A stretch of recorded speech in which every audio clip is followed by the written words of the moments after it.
Ya estamos de vuelta y ahora vamos con Manuel Somoza y Juan Musi con un adelanto de lo que será la agenda financiera y de negocios para esta semana.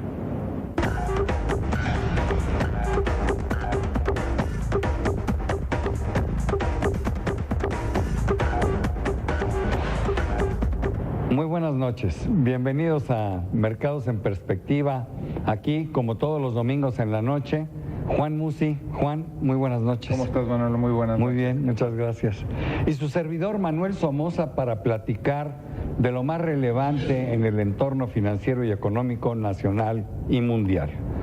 Tuvimos una semana muy interesante porque le dio oportunidad a las bolsas del mundo en lo general de recuperarse. Yo les diría que las alzas que pudimos ver a lo largo de la semana y que se iniciaron desde el viernes de la semana pasada, se equivalen más o menos al 5%. Esto es realmente un dato sorprendente porque es el 5% en 5 días. Y esto, bueno, pues es una magnífica noticia para los inversionistas. ¿Qué motivó todo esto? Muy buenos resultados en Estados Unidos.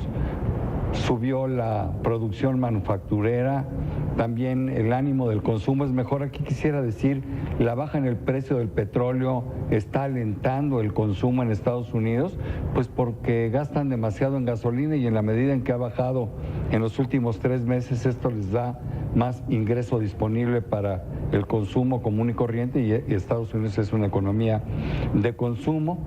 También tenemos datos interesantes en la producción manufacturera en Europa y esto sorprendió.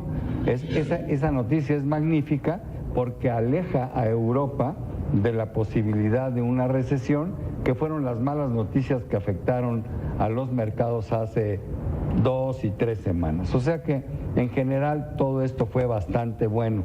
En el caso de México sí preocupó, por lo menos a mí, el dato de inflación.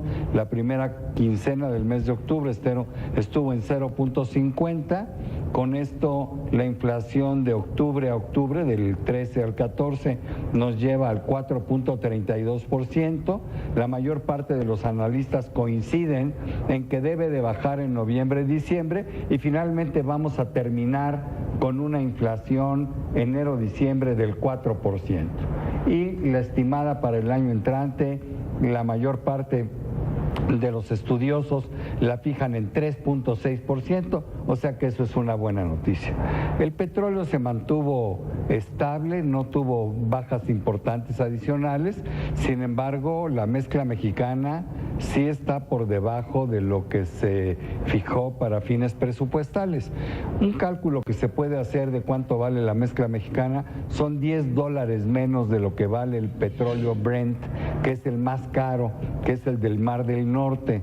Entonces, si el Brent estuvo hoy y estos días sobre niveles de $86 por barril, podemos suponer que la mezcla anduvo a niveles de $76, $77.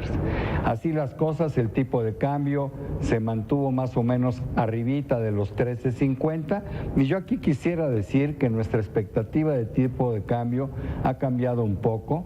Hasta hace poco teníamos un escenario donde el dólar contra el peso se iban a mover más o menos de 13 a 13.25.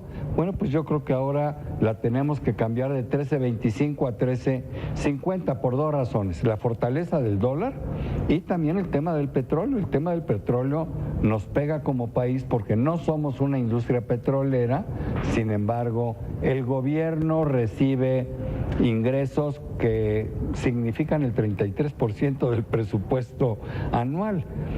Este año no va a haber problema porque el petróleo lo vendemos a futuro, ya se hicieron todas las ventas del 2014. En el 2015, y por favor tómelo con cuidado, tengo entendido, no es oficial, pero creo que se logró vender la mitad de la exportación a través de estas coberturas, pero no dio tiempo de vender la otra mitad porque los mercados estaban especulando y estaban esperando a México que llegara a hacer esas ventas, ¿no? Ya sería creo que el tercer año que se empiezan a utilizar, pero bueno, de esta manera la mitad está asegurada a niveles de 80 dólares por barril y la otra mitad pues, se irá vendiendo en 77, 78, como sea.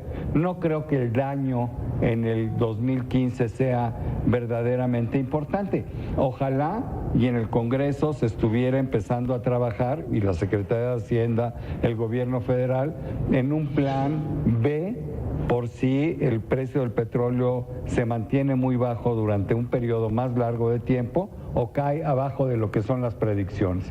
Un plan que signifique, bueno, dónde vamos a hacer los ahorros, dónde vamos a hacer los cortes pues sí, al final presupuestales, fiscal, ¿no? Ojalá y se recorte gasto corriente y no gasto de inversión, pero bueno, deberíamos empezar a trabajar para tener un escenario más o menos seguro, porque eso no depende de nosotros. Pero eso es lo que tuvimos en la semana. Juan nos va a platicar de lo que viene para la semana que se inicia mañana. Sí, te cuento, es una semana bien importante en cuanto a información financiera, la que empezamos el día de mañana, porque pues hay mucha información manufacturera, industrial y de la economía de servicios, te diría que en todos los bloques. Vamos a seguir viendo información de China, que China tuvo también una buena información esta semana, se preveía que la economía creciera en términos del 7 y del 7.5, salió el dato en 7.3 del PIB anualizado de esa región, es una buena noticia, es la segunda economía más importante del mundo. Tienes toda la razón, y además los mercados están muy atentos a ese dato. Sí. El crecimiento de 7.3 me parece bastante razonable, y sobre todo que el índice manufacturero también haya sido positivo. Creo de hecho que si no hubiera salido bueno ese dato, esta semana hubiera sido también bastante mala en términos de mercados, porque prácticamente las buenas noticias nada más han venido de Estados Unidos, buenos reportes de las empresas, buenos reportes de empleo, de crecimiento industrial, etcétera, pero solo de Estados Unidos. Faltaba buena información que viniera de otra región, vino de Asia, ya comentabas tú también, vino de Europa. Vino de Europa, ¿no? Que entonces, también nos traía de cabeza. Eso fue clave para el recupere del que hablabas de los mercados, ¿no? La semana entrante te digo que es particularmente interesante e importante por dos eventos, independientemente de seguir confirmando y viendo datos económicos en todas las regiones del mundo, datos de confianza del consumidor, etcétera. El primero, el día 29, que es miércoles, vamos a tener la reunión de Banca Central en Estados Unidos, la reunión de la Fed, importantísimo porque Janet Yellen, pues después de esa junta tendrá un discurso y a ver, ¿no? A interpretar qué dice, cuándo vienen las alzas de tasas, esto que ha puesto de pronto muy nervioso a los mercados, pero sobre todo importante porque se terminan los estímulos, se termina el QE, así es, se va a sería hacer. La última compra de 15,000 millones de dólares al mes, terminaría en el mes de octubre. Vamos a ver si la lleva a cabo o no. Sí, a ver si se atreven, ¿no? Así Tú y es. yo pensamos que sí Así y que es. debe de terminar, ¿no?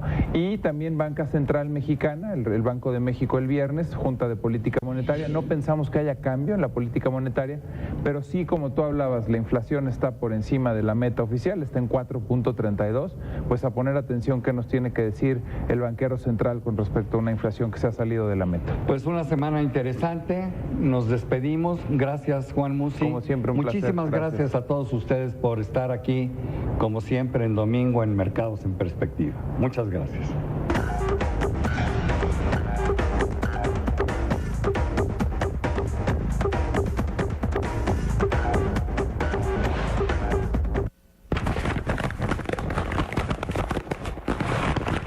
Gracias, Manuel, Juan. Y vamos